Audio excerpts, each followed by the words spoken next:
میں چاہتا ہوں کہ آپ ہمارے ناظرین کو اس کی بنیاد، ابتدائیہ اور اس کے جو بیک گراؤنڈ ہے اس کے بارے میں آگاہ کریں۔ جی، میں سب سے پہلے تو اپنے خداوند یسوع مسیح کا شکر ادا کرتا ہوں۔ خداوند نے ہمیں موقع دیا کہ ہم اپنی قوم کے لیے، اپنے لوگوں کے لیے جو کچھ قانون کی روشنی ہے وہ ہم سب تک پہنچائیں۔ جو ہمارے بہت سارے ایسے سول سوسائٹی میں جو لوگوں کو نہیں پتہ چیزوں کے بارے میں، ہم انہیں آسان سے لفظوں میں ان کو بتانے ہیں، اور یہ خداوند کی طرف سے ایک بلیسنگ ہے، اور میں خداوند کا شکر ادا کرتا ہوں۔ اور اس کے بعد ٹی ٹی این کی پوری ٹیم کا، اور ہمارے بہت ہی پیارے بڑے بھائی طارق سراج صاحب کا بھی شکر ادا کرتا ہوں، جو صاحب نے ہمیں مجھے اس قابل سمجھا کہ ان کے چینل پہ میں کچھ بات کر سکوں۔ یہ میرے لیے ایک خوش قسمتی کی بات ہے۔ تو سب سے پہلے ہم بات کرتے ہیں ماریہ شہباز کا کیس، جو آج کل بڑا ایک ہاٹ ایشو بنا ہوا ہے۔ اس کی بات کہاں سے چلتی ہے؟ فیڈرل شیعت کورٹ جو ہمارے ملک کی سب سے قابل عزت ایک عدالت ہے، وہاں تک بات گئی تو کیسے گئی؟ کس طریقے سے یہ سارے معاملات کو وہاں تک جو ہے نا وہ لے جایا گیا؟ سب سے پہلی بات تو میں یہ بتاؤں گا کہ 29 جولائی 2025 کو ایک ایف آئی آر تھانہ نواب ٹاؤن لاہور میں ایف آئی آر نمبر 5144/2025 ایک تھانہ نواب ٹاؤن میں ایف آئی آر درج ہوتی ہے۔ اس کے آفینسز انڈر سیکشن جو ہیں 365 اور 363 پی پی سی پاکستان پینل کوڈ، آسان لفظوں میں بتاؤں گا، تعزیرات پاکستان کی دفعہ 365 اور 363 کے تحت ایک پرچہ درج ہوتا ہے۔ ایک شہباز مسیح، جو ہمارے مسیحی بھائی ہیں، شہباز مسیح کی طرف ان کی مدعیت میں ایک جو ہے وہ ایک پرچہ درج ہوتا ہے برخلاف شہریار احمد کے خلاف ایک ایف آئی آر درج ہوتی ہے کہ جی اس میں بات پہلے تو نامعلوم کے خلاف ایک ایف آئی آر درج ہوتی ہے کہ جی میری بیٹی عمر آلموسٹ 12 سال، وہ صبح کے ٹائم ناشتہ لینے گئی ہے، اور ناشتہ لینے کے بعد وہ اب تک واپس نہیں آئی، تو میں نے بہت سارے ڈھونڈا لیکن وہ اس کو کسی نے اغوا کر لیا، اور یہ ایک ایف آئی آر درج کی جاتی ہے۔ اور اس میں یہی ایف آئی آر 3 4 5 روز تک، ایک ہفتے تک جب چلتی ہے، تو اس کے بعد ایک تھانے سے فون آتا ہے شہباز مسیح کو کہ آپ کی بیٹی نے کسی مسلم بچے کے ساتھ شادی کر لی ہے جس کا نام شہریار احمد ہے، اور اس نے اسلام قبول کر کے شادی کر لی ہے، اور یہ اس نے ایک بیان 31 جولائی 2025 کو جو تھا وہ اس نے متعلقہ مجسٹریٹ کے پاس جا کے، تو انہوں نے زیر دفعہ 164 جسے 164 کی سٹیٹمنٹ بولتے ہیں، وہ ایک جو ہے اس کی روشنی میں جو ہے نا وہ پرچہ جو ہے وہ خارج ہو گیا ہے۔ تو وہ ایک دم سے جو شہباز مسیح ہیں وہ بہت پریشان ہو جاتے ہیں کہ میری بیٹی بھی نہیں ملی اور میرا پرچہ بھی خارج ہو گیا، ایف آئی آر خارج ہوگی، یہ کیسے ہو سکتا ہے؟ خیر جب اس سے وہ جب تھانے جاتا ہے تو اسے اگلی بھی چیزیں کچھ بہت ساری دیکھنے کو ڈاکومنٹس ملتے ہیں، اور اسی سلسلے میں نئی پیٹیشن ایک دائر کی جاتی ہے، نگرانی کے لیے ایک فائل کی جاتی ہے، ایک پیٹیشن ایڈیشنل سیشن جج لاہور کے پاس ایک پیٹیشن فائل کی جاتی ہے، اور اس میں کہا جاتا ہے کہ میری بیٹی کو جو ہے وہ اغوا کسی نے کیا تھا، اور اس کے بعد مجھے پتہ چل گیا کہ میرا پرچہ خارج ہو گیا ہے، تو میری داد رسی کی جائے، میری بچی کو برآمد کروایا جائے۔ اور وہ اس میں جب یونین کونسل کے سیکٹری کو جب بلایا جاتا ہے تو اس میں بھی وہ یونین کونسل کا جو متعلقہ سیکٹری ہے وہ آتے ہیں اور وہ کہتے ہیں کہ جی ہمارے پاس یہ نکاح درج نہیں ہے، ہمارے پاس ایسی کوئی انفارمیشن نہیں آئی کہ یہ مسلم نکاح ہے یا کرسچن نکاح ہے، یا کوئی اس نام سے ماریہ نام کی کسی بچی نے کوئی نکاح جو ہے وہ اپنا درج کروایا ہے، جو کہ ایک نئی چیز ہے، لیکن وہ اس کا ریکارڈ ہی نہیں ملتا۔ لیکن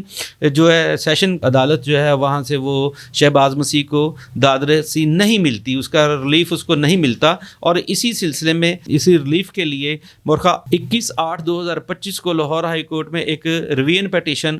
جس کا نمبر 47873/2025 ہے وہ دائر کی جاتی ہے، جس میں بچی ماریہ کی جو عمر بتائی جاتی ہے وہ مورخہ 7/10/2012 بتائی جاتی ہے، یعنی کہ جو موقف جو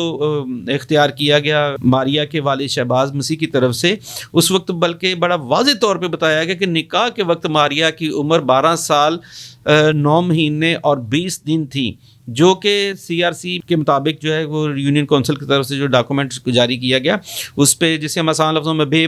فارم کہتے ہیں، تو کہ اس میں یہ درج ہے کہ بچی کی عمر 12 سال 9 ماہ اور 20 دن مقرر ہوئی ہے. تو اس کو لیکن یہی پیٹیشن جب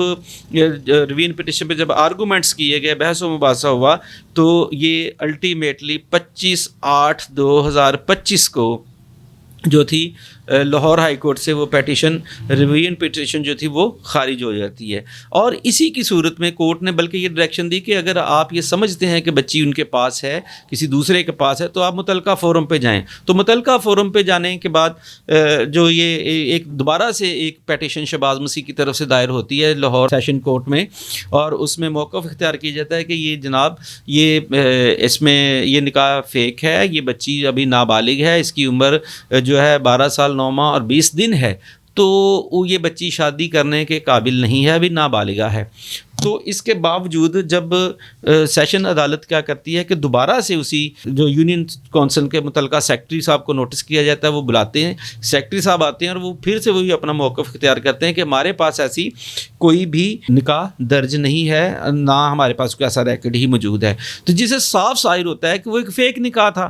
اور وہ بچی جس کی عمر ابھی 13 سال بھی پوری نہیں ہوتی، وہ بھی جو ہے کہ وہ نکاح کرنے کے بالکل ہے ہی نہیں، اہل ہی نہیں ہے اس کی وہ، لیکن سیشن عدالت جو ہے وہ اس کو خارج کر دیتی ہے. اسی کے عوض جب ہم وہ ایک لاہور ہائی کورٹ میں ایک دوبارہ ہیبیس پیٹیشن جسے حب سے بیجا کہتے ہیں، وہ انڈر سیکشن 491 491 کی پیٹیشن اکثر اسے بولا جاتا ہے،